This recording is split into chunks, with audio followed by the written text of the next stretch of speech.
Hello there, my absolutely lovely frugal friends. I hope you are all well and doing brilliantly. It is a sunny morning. I'm just about to start some baking. Once I've done that, the washer's been on and everything is going outside. We're going to make the most of this sunny day before the clouds start rolling in, and we're meant to be having some kind of snow. So we shall have to see what happens.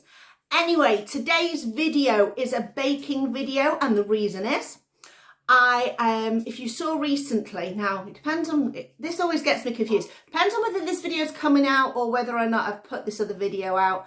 Anyway, I got a load of bread from Olio, so I needed to go in and sort out the chest freezer. So I pulled everything out, defrosted it all, reorganised everything, and I found that I had got some cooked fruit, some apple and rhubarb from last year. It needs using up. So I've defrosted it. I put it in a sieve to drain off any of the excess liquid, because otherwise it's going to be a far too wet mixture. And I'm going to make an apple and rhubarb crumble pie. So pie base, crumble top. Hopefully it will be delicious. Give me a thumbs up if you are a fan of the apple and rhubarb crumble pie. Let's crack on. So first things first, I have got half fat to flour. So I've got 8 ounces. I did it in ounces just because that's what the that's what the scales were on, and I just didn't even think about it. So 8 ounces of flour, 4 ounces of fat, which is roughly 200 and a bit, maybe 212 grams of flour. So that would be 106 grams of fat. Now I'm using a soft fat as opposed to a hard butter, just because that is what I have got in, and it actually creates a really nice pastry. Here is my mixture. So this is mostly apple on top. You can see the shreds of the rhubarb down there. This is quite a lot, which is why it's going into this deep dish tin. So we're going to make the pastry, line all this, and then sort out the crumble topping. So we're going to first focus on this pastry. So majority of this time now is going to be spent rubbing in the fat and the flour, which is really easy to do. So let's get the sleeves up, get the hands in, and literally just start breaking it up. That didn't take long at all. I find with the softened butter, it just works so much easier. So we're going to go in with a little bit of water. This is super cold water. So let's go in with that. That's water out of my fridge. I have one of those nice jugs in there, and we're just going to go in with this till it just about comes together. So add less water than you think you're going to need, just in case. Now with this butter being so soft, it does come together really easier. If you've used pack butter, you know, a block, it won't come together quite as easy. There we go. That's that. And I'm just going to get some cling film. This is a roll my dad gave me. He got this from Costco years ago, and he's like, I don't use it. I was like, well, we'll have it, but we rarely use it. I think I use a sheet about that big, you know, whenever I make pastry. And that's about it. Or if I'm making pasta or something like that. And basically, if I'm wrapping a dough, it needs to rest for a bit. Other than that, I don't tend to use cling film. So that's going to last us a long time. There we go. That's going to go in the fridge for a couple of hours, because I like to make sure that it's all contained in there. So while that's doing that, I'm going to get on with putting my washing out. So this is the start of our crumble topping for our crumble pie. So I have got in here 100 grams of flour, 100 grams of spread, just over 100 grams, so about 120 grams of sugar. And I'm just going to blend all these and rub these together. So any crumble mixture you're doing, if you roughly the same amounts, and then just add a little bit of extra sugar. You should be all good. So I'm just going to give this a mix together. Break it down into a crumbly mixture. This is being very sticky today. So just give those a wipe.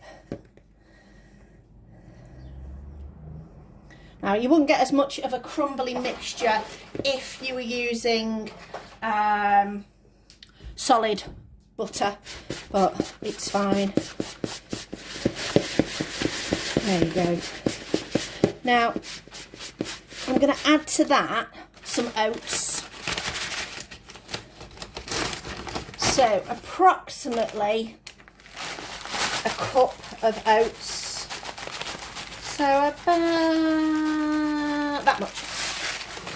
And this is going to help make it a bit more crumbly. I kind of like a chunky crumble because I think it gives you more crispy bits as opposed to a dry crumble.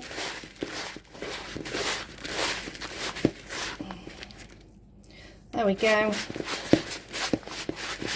That should turn out fine. I'm just going to scrape my hands with a spoon. And then we're going to roll out our pastry and fill our pie tin.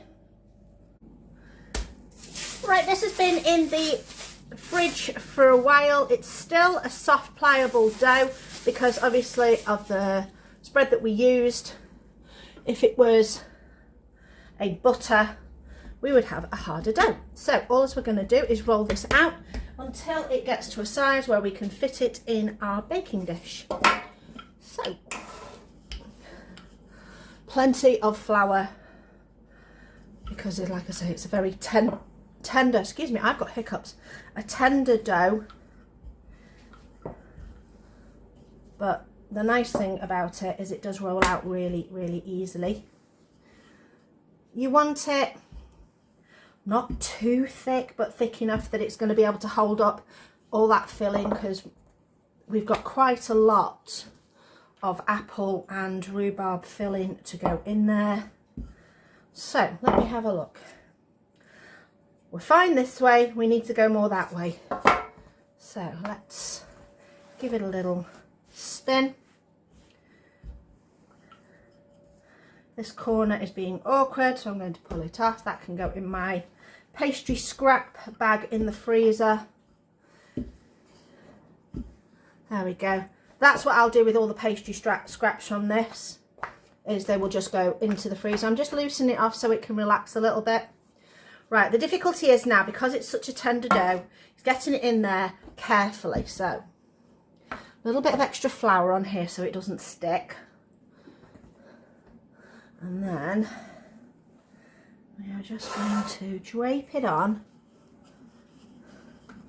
and drop it in gently like it's a blanket.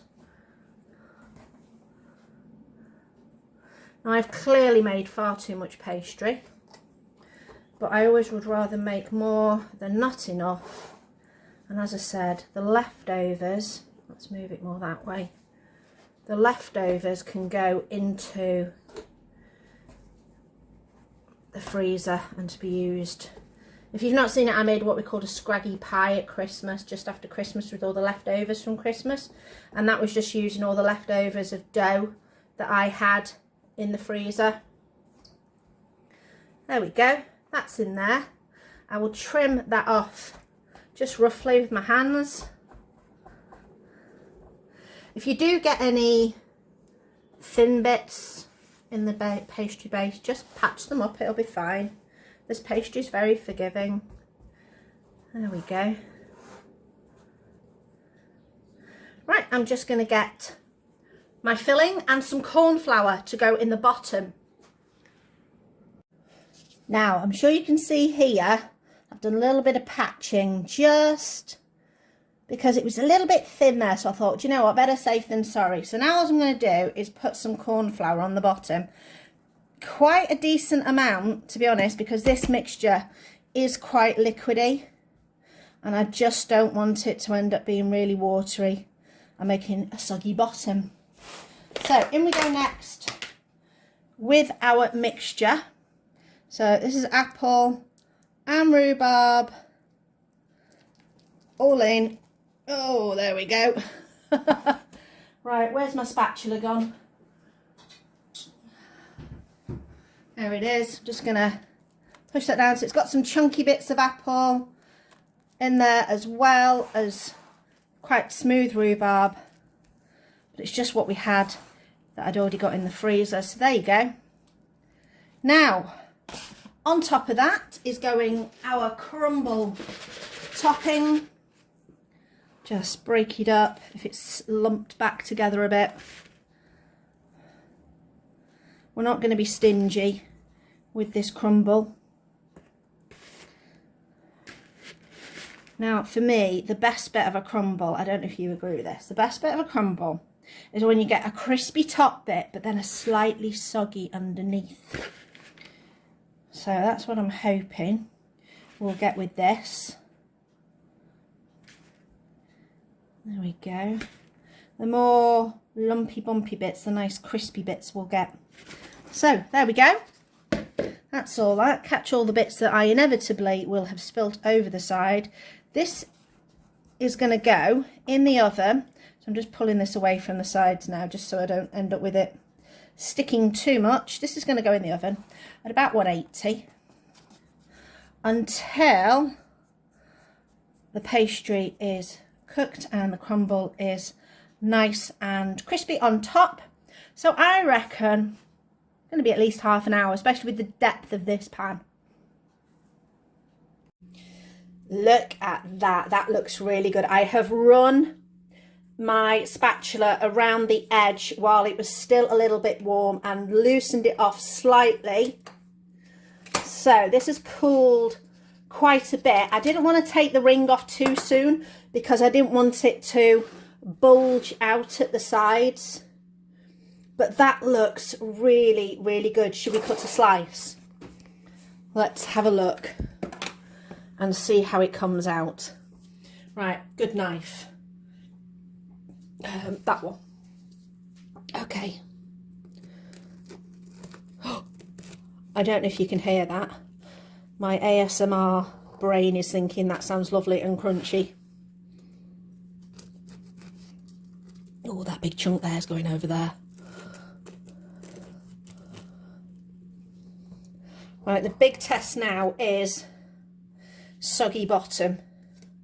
Has the use of the corn flour in the bottom prevented a soggy bottom? Let's test it. Not too bad. It's obviously a very, very weighty pie, crumble pie. Taste, I'm going to break some off. I'm going to take some of that crumble. That is really good. I don't think I was ever going to get a perfect base. It's nice and solid there. It's a little bit less so there, but there is an awful lot of moisture in this. So I've just broken the little bit off the end. That bit's fine. It tastes really good. Right, I'm just going to pop that back there for now, and I'm going to start making some custard. Ooh. Now, if you know me and you know from watching my videos, I don't often eat the desserts. They're normally made for Chris. This is going to be added like to, what was my other favourite? My oat bars that I make. You saw me scranning one of those on a video. This custard or ice cream will be delicious. I hope you enjoyed. And, you know, we're using up what we've got out of our freezer as usual. We will be having more apples growing on our apple tree. I've just trimmed a lot of it back with the help of Rachel from my friend Rachel, who does my eggs. She helped me with my apple tree. She has a channel called Don't Crop Me Now. If you go over to her channel, it's all about her allotment and all the things she does on there and growing her own produce. Let her know that I sent you. She will be happy to see you. Thank you so much for watching, and I will see you next time.